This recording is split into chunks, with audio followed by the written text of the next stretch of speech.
All right, we need to talk about this Kendrick Perkins and Charles Barkley feud because things just took another interesting turn after Shaq pulled up on Kendrick Perkins live during Game 3 of the Spurs versus Knicks NBA Finals. And trust me, there's more to this story than what people are seeing on the surface. I want to break the whole situation down because at one point, this beef escalated far beyond basketball talk. Things got serious enough that Kendrick Perkins' wife ended up being pulled into the conversation. If you remember, Perkins went on his podcast and made it clear that he felt strongly about the situation. In fact, he even said he would slap Charles Barkley, which immediately sent shockwaves through the basketball world.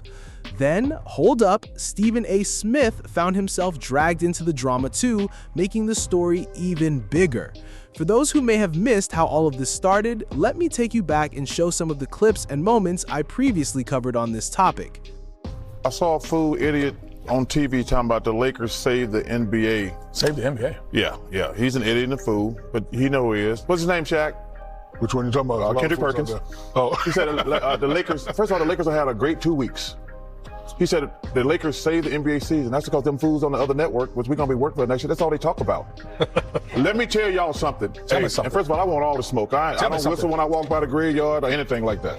I don't whistle when I walk by the graveyard. Right. I like that. Hey, man. I'm stealing that one. You don't like being called a fool and an idiot. I wouldn't like that either. You know what? I've been waiting on this moment. I know I've been waiting on this moment because while Charles Barkley went on this rant or whatever he went on, he was wrong in so many ways throughout that rant. He started off by saying, "Oh, I want all the smoke." Motherfucker, no, you don't, because I could be the smoke. You don't want all the smoke, and you ain't doing nothing. So that's number one.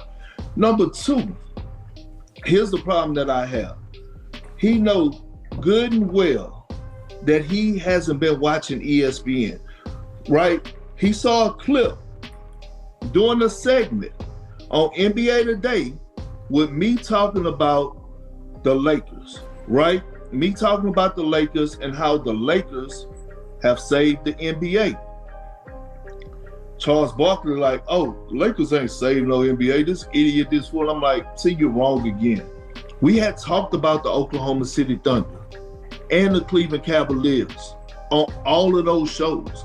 I've been screaming since in December, "Hey, I have the Thunder pick to come out of the Western Conference." In January, I said the same thing. In February, I said the same thing. Sorry. But he's saying we're not talking about it. And I'm like, bro, you're lying to the people because you're sitting up here saying, "I'm watching these fools on the other network." No, you are not. You saw one clip about the Lakers that went viral. Then, on the other side of things, it's like, bro, you're sitting up here calling everybody at ESPN fools and idiots. And it's one way to be joking about it. But he had this aggressiveness about him. Like he was fucking aggressive. Hands shaking, lip moving, sweating and shit. And I'm like, bro, are you okay? To my point was like, my wife was like, damn, who gets that mad over another man? Like he's really that pissed off. Like seriously, this was that mad. And I'm like, nah, bro, this ain't okay. This not okay. And that's like, everybody like, "Oh, this is how Charles Barkley talk. This is what he do." That. Like, you gotta have some type of awareness, bro, and some type of respect. By the way, you're going to be working at this network. By the way, if you think that you're going to change this network from talking about the Lakers or Golden State, LeBron and Steph, he done lost his damn mind. He done lost his damn mind. Or he gonna be pissed off, they're gonna be bumping heads. But again, I don't make the topics. No, seriously though, I don't make the topics. I just get the topics and I address the topics. That's it. Okay. That's funny. That's look, I was a little hurt that he called me an idiot. Charles does get riled up, but Charles, listen, he's look, there's nothing that a plate of ribs and donuts that Charles and Perk can't just hang out over. Ribs and donuts? Damn, his turkey legs? You know it's big turkey legs. You know, Look, they just sit. So yeah, that's where things currently stand between Kendrick Perkins and Charles Barkley, and now that both personalities are connected to the same network, it was only a matter of time before their paths started crossing more often.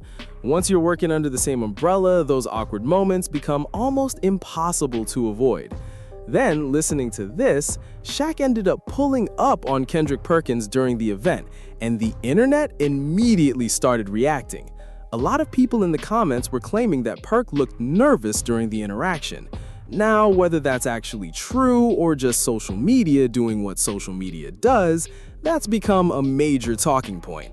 I want you guys to check out this clip for yourselves and make your own judgment. Then after the video, I'll come back and give my full thoughts and commentary on everything that happened. Kendrick Perkins, somebody's behind me. Oh, it's behind you. I was like, they're telling me somebody's behind me. I don't feel any breath on my neck, but it's Shaq's breath actually on Perk's neck. You feel that? Feel that? Yeah. Just breathe it down you?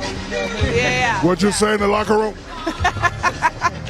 Choke you out. All right, lucky I gotta work. You lucky I gotta work. Perkins. This is Tim Bontemps as we talk about this game. So yeah, as you just saw, the interaction felt a little awkward from my perspective. To me, it looked like Shaq was trying to make his presence known and establish a certain level of authority at that moment. Meanwhile, Kendrick Perkins didn't exactly come across as someone who was excited about the exchange. You noticed he didn't turn around and greet Shaq with a handshake, a dap, or any kind of friendly acknowledgement. There wasn't a quick "what's up" or casual conversation between the two. Instead, Perk seemed locked in on what he was there to do while Shaq kept trying to engage with him. And that's why some people are interpreting it as a subtle power move. If you watch closely, Kendrick Perkins almost looked like he was shrugging it off, basically saying, "I'm good over here." Now, whether that's exactly what happened or not, that's the way a lot of viewers are reading the body language. And remember, hold up, this isn't happening in a vacuum because there's already history between these guys. That's exactly why I wanted to show you the clip and get your take on it. Anyway, this video should be up before Game 3 of the NBA Finals officially wraps up. So the big question is, who do you think is taking this one? Right now, the New York Knicks have built a sizable lead, but there's still plenty of basketball left to play. We'll see how Wemby and the Spurs respond as the game continues. And listen to this, Karl Anthony Towns has been getting a lot of praise for the way he's been playing and competing against Wembanyama. That's one of the biggest reasons fans have been so locked into this matchup. Everyone wants to see what adjustments the Spurs bring to the table tonight. So jump down into the comments and let me know what you think about everything we covered in today's video. If you enjoyed the content, make sure you hit that like button. And if you're new here, don't forget to subscribe so you don't miss the next upload. Appreciate you guys for watching, and I'll catch you in the next one.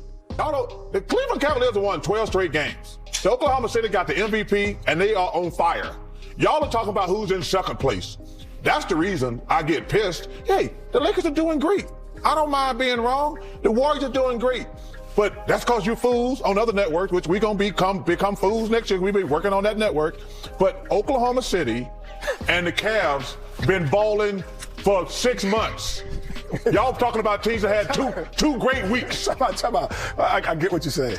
You just went at the whole network. They talk about the same whole stuff. industry. Whole industry. They talk about the same stuff every single day. I would have to, but you know, there's is there some credit? Is there some credit to be handed out here? Yes. But don't say basketball is only watching now. First of all, between that and this lame-ass LeBron-Michael Jordan debate, which is lame. I've said it for years. The only people talk about LeBron and Michael is people on television who got no talent to talk about anything else. I've been saying that for years. I ain't hanging on to the 90s. I've always said LeBron's great, Michael's great.